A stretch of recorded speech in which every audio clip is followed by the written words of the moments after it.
ಮೊನ್ನೆ ಕರ್ನಾಟಕ ರಾಜ್ಯದ ಗೃಹ ಮಂತ್ರಿಗಳಾಗಿರ್ತಕ್ಕಂಥ ಮಾನ್ಯ ಶ್ರೀ ಡಾಕ್ಟರ್ ಪರಮೇಶ್ವರ್ ಅವರ ಮನೆಯಲ್ಲಿ ಕರ್ನಾಟಕದ ಕಾಂಗ್ರೆಸ್ ಮಂತ್ರಿಗಳು, ಶಾಸಕರು, ಎಸ್ಸಿ ಜನಾಂಗಕ್ಕೆ ಸೇರಿದವರು ಒಂದು ಪ್ರತ್ಯೇಕ ಸಭೆ ಮಾಡಿ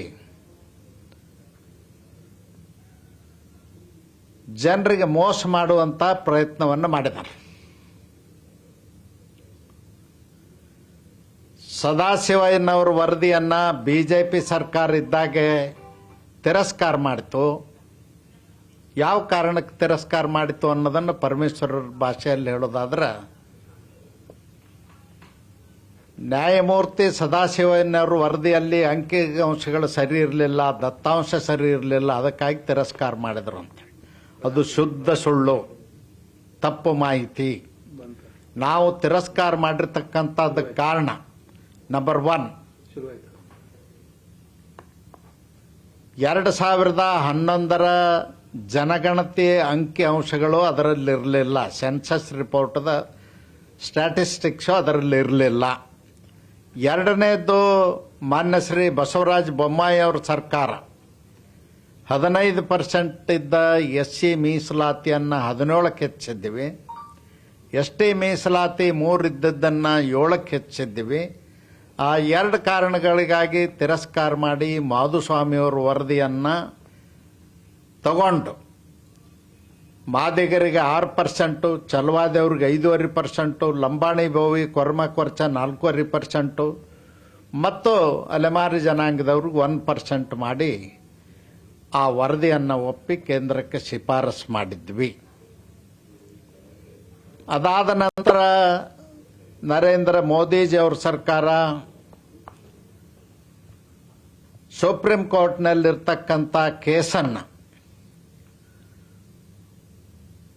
ಕೇಂದ್ರ ಸರ್ಕಾರದ ಅಟಾರ್ನಿ ಜನರಲ್, ಸಾಲಿಸಿಟರ್ ಜನರಲ್ ಮತ್ತು ಕಾನೂನು ಇಲಾಖೆ ಅಧಿಕಾರಿಗಳ ಜೊತೆಯಲ್ಲಿ ಸಭೆ ಮಾಡಿ ಸುಪ್ರೀಂ ಕೋರ್ಟಿಗೆ ಮನವರಿಕೆ ಮಾಡಿಕೊಟ್ಟು ಅಫಿಡವಿಟ್ ಹಾಕಿ ಸ್ವತಃ ಸರ್ಕಾರದ ಪರವಾಗಿ ಅಟಾರ್ನಿ ಜನರಲ್, ಸಾಲಿಸಿಟರ್ ಜನರಲ್ ಅವರೇ ಕೋರ್ಟಲ್ಲಿ ವಾದ ಮಂಡಿಸಿ ಒಳ ಮೀಸಲಾತಿ ಕೊಡ್ತಕ್ಕಂಥದ್ದಕ್ಕೆ ನಮ್ಮ ಸರ್ಕಾರ ಬದ್ಧವಾಗಿದೆ, ನರೇಂದ್ರ ಮೋದಿಜಿಯವರ ಸರ್ಕಾರ ಬದ್ಧವಾಗಿದೆ.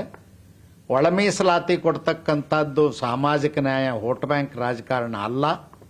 ಅದಕ್ಕಾಗಿ ಕೊಡಬೇಕು ಅಂದಾಗ ಸಂವಿಧಾನದ ಪೀಠ 7 ಜನ ಸದಸ್ಯರಿರ್ತಕ್ಕಂಥದ್ದು, ಸುಪ್ರೀಂ ಕೋರ್ಟಿನ ಮುಖ್ಯ ನ್ಯಾಯಾಧೀಶರಾಗಿರ್ತಕ್ಕಂಥ ಮಾನ್ಯ ಶ್ರೀ ಚಂದ್ರಚೂಡ್ ಅವರ ನೇತೃತ್ವದಲ್ಲಿ ಸಂವಿಧಾನದ ಪೀಠ ಆದೇಶ ಮಾಡಿತು. ರಾಜ್ಯ ಸರ್ಕಾರಗಳಿಗೆ ಅಧಿಕಾರ ಇದೆ, ಒಳ ಮೀಸಲಾತಿ ಕೊಡ್ತಕ್ಕಂಥದ್ದು ಸಾಮಾಜಿಕ ನ್ಯಾಯ ಕೊಡಬೇಕು ಅಂಥೇಳಿ. ನಮ್ಮ ನೆರೆ ರಾಜ್ಯಗಳವರು ಈಗಾಗಲೇ ಕೊಟ್ಟಿದ್ದಾರೆ. ಕರ್ನಾಟಕ ಸರ್ಕಾರ, ಸಿದ್ದರಾಮಯ್ಯನವ್ರ ಸರ್ಕಾರ ಕೊಡ್ತಾ ಇಲ್ಲ. ಮೊನ್ನೆ ದಿನ ಸಭೆ ಸೇರಿ ಸಹಮತ ರಾಜಕಾರಣ ಮಾಡಲಿಕ್ಕೆ ಸೇರಿದ್ವಿ ಅಂತ ಹೇಳಿ ಪ್ರೆಸ್ಸಿಗೆ ಹೇಳಿದ್ದಾರೆ ಡಾಕ್ಟರ್ ಪರಮೇಶ್ವರ್. ನಾನು ಕೇಳ್ತೇನೆ, ಪರಮೇಶ್ವರ್ ಅವರೇ, ನೀವು ಸಹಮತದ ಮೀಸಲಾತಿಯನ್ನ ನೀವೇ ಕೂತ್ಕೊಂಡು ಹಂಚಿಕೆ ಮಾಡ್ಕೊಳ್ಳೋದಾದ್ರೆ, ಪಾಲ ಮಾಡ್ಕೊಳ್ಳೋದಾದ್ರೆ, ನ್ಯಾಯಮೂರ್ತಿ ನಾಗಮೋಹನ್ ದಾಸ್ ಅವರ ಕಮಿಷನ್ ಯಾಕೆ ನೇಮಿಸಿದ್ರಿ? ಅದಕ್ಕೆ ಉತ್ತರ ಕೊಡಬೇಕಾಗ್ತದ. 150 ಕೋಟಿ ರೂಪಾಯಿ ಸರ್ಕಾರದ ಬೊಕ್ಕಸದಿಂದ ಖರ್ಚು ಮಾಡಿದ್ರಿ, ಯಾಕೆ ಮಾಡಿದ್ರಿ? ಉತ್ತರ ಕೊಡಬೇಕಲ್ಲ. ಈ ಗಿಮಿಕ್ಕನ್ನು ಬಿಡಿ. ನಾನು ಕೇಳ್ತೇನೆ, ನಿಮಗೆ ಬದ್ಧತೆ ಇದ್ರೆ ಕೂಡಲೇ ಈಗಾಗಲೇ ಏನು ಮಾಧುಸ್ವಾಮಿ ಅವ್ರ ಕಮಿಟಿ ರಿಪೋರ್ಟ್ ಇದೆ, ಅದು ಈಗಾಗಲೇ ಸುಪ್ರೀಂ ಕೋರ್ಟಿಗೂ ಸಲ್ಲಿಸಿದಾರ. ಕೇಂದ್ರ ಸರ್ಕಾರದ ವತಿಯಿಂದ ನ್ಯಾಯವನ್ನು ಪಡ್ಕೊಂಡಿದ್ದಾರೆ. ಅನುಷ್ಠಾನಕ್ಕೆ ತಗೊಂಡು ಬನ್ನಿ. ಅದರಲ್ಲೇನಾದರೂ ನಿಮಗೆ ತಪ್ಪು ತಡೆ ಅನಿಸಿದರೆ ಸರ್ಕಾರಿ ಆದೇಶದಲ್ಲಿ ಒಂದು ಕಂಡೀಷನ್ ಹಾಕಿ, ಸಬ್ಜೆಕ್ಟ್ ಟು ಕರೆಕ್ಷನ್ ಅಂತೇಳಿ. ಅದನ್ನು ಬಿಟ್ಟು ದಲಿತರಿಗೆ ಮೋಸ ಮಾಡ್ತಕ್ಕಂಥ ಕೆಲಸ ಮಾಡಿದಿರಿ. ಎರಡನೇದ್ದು ನಾನು ಕೇಳಲಿಕ್ಕೆ ಬಯಸ್ತೇನೆ, ನಿಮಗೆ ಸಿದ್ದರಾಮಯ್ಯ ನೇತೃತ್ವದ ಕಾಂಗ್ರೆಸ್ ಸರ್ಕಾರಕ್ಕೆ ಬದ್ಧತೆ ಇದ್ರೆ 2 ವರ್ಷದಿಂದ ಎಸ್ಸಿ ಕಮಿಷನ್ಗೆ, ಎಸ್ಟಿ ಕಮಿಷನ್ಗೆ ಆಯೋಗದ ಅಧ್ಯಕ್ಷರ ನೇಮಕ ಮಾಡಿಲ್ಲ. ಸಫಾಯಿ ಕರ್ಮಚಾರಿ ಆಯೋಗ ಅಧ್ಯಕ್ಷರ ನೇಮಕ ಮಾಡಲಿಲ್ಲ. ಯಾಕೆ? ನಿಮಗೆ ಬದ್ಧತೆ ಇಲ್ಲ.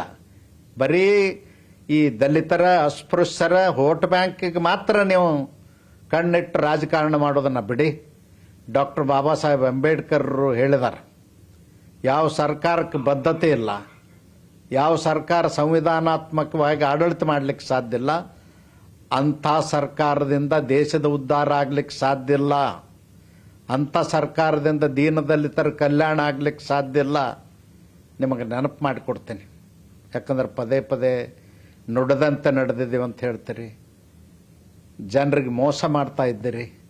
ಅದಕ್ಕಾಗಿ ನಾನು ನಿಮಗೆ ಒತ್ತಾಯ ಮಾಡ್ತೇನೆ, ನೀವು ಇವತ್ತು ಈ ಬೀದಿ ನಾಟಕ ಯಾಕೆ ಮಾಡ್ತಾ ಇದ್ದೀರಿ, ಡ್ರಾಮಾ ಯಾಕೆ ಮಾಡ್ತಾ ಇದ್ದೀರಿ ಅಂದ್ರೆ 1 ಆಗಸ್ಟ್ 2025 3 ದಿನಗಳ ಹಿಂದೆ ಇಡೀ ರಾಜ್ಯದಲ್ಲಿ ಮಾದಿಗ ಜನಾಂಗದವರು ಈ ಸರ್ಕಾರದ ವಿರುದ್ಧ ಪ್ರತಿಭಟನೆ ಮಾಡಿದರು.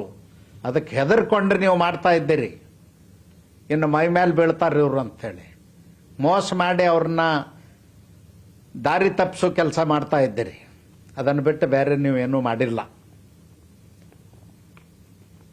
ಅದಲ್ಲದೇ ಇವತ್ತು ನಾಳೆ ದಿನ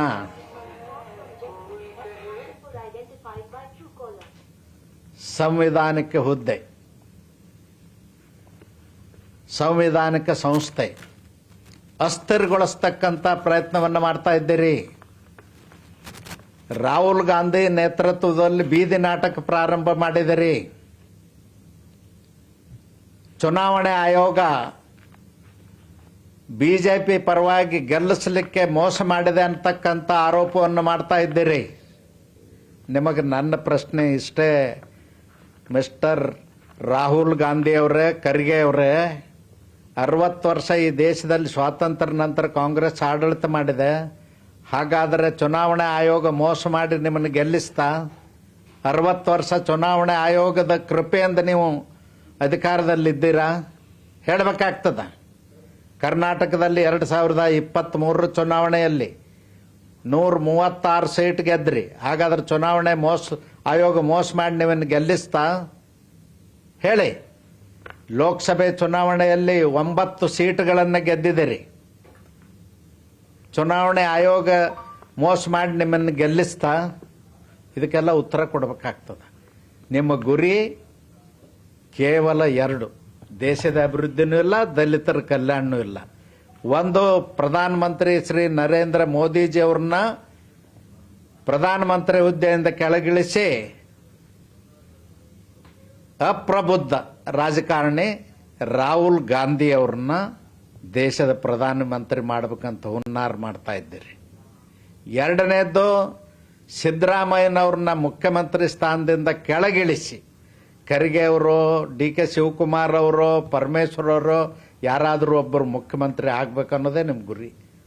ಅದನ್ನು ಬಿಟ್ಟರೆ ಬೇರೆ ನಿಮ್ದು ಯಾವ ದೇಶದ ಕಲ್ಯಾಣವೂ ಇಲ್ಲ, ರಾಜ್ಯದ ಕಲ್ಯಾಣವೂ ಇಲ್ಲ, ದೀನದಲಿತರ ಉದ್ಧಾರವೂ ಇಲ್ಲ. ನ್ಯೂಸ್ ಫಸ್ಟ್, ನಿರ್ಭೀತಿಯಿಂದ ನಿಮ್ಮ ಪರವಾಗಿ.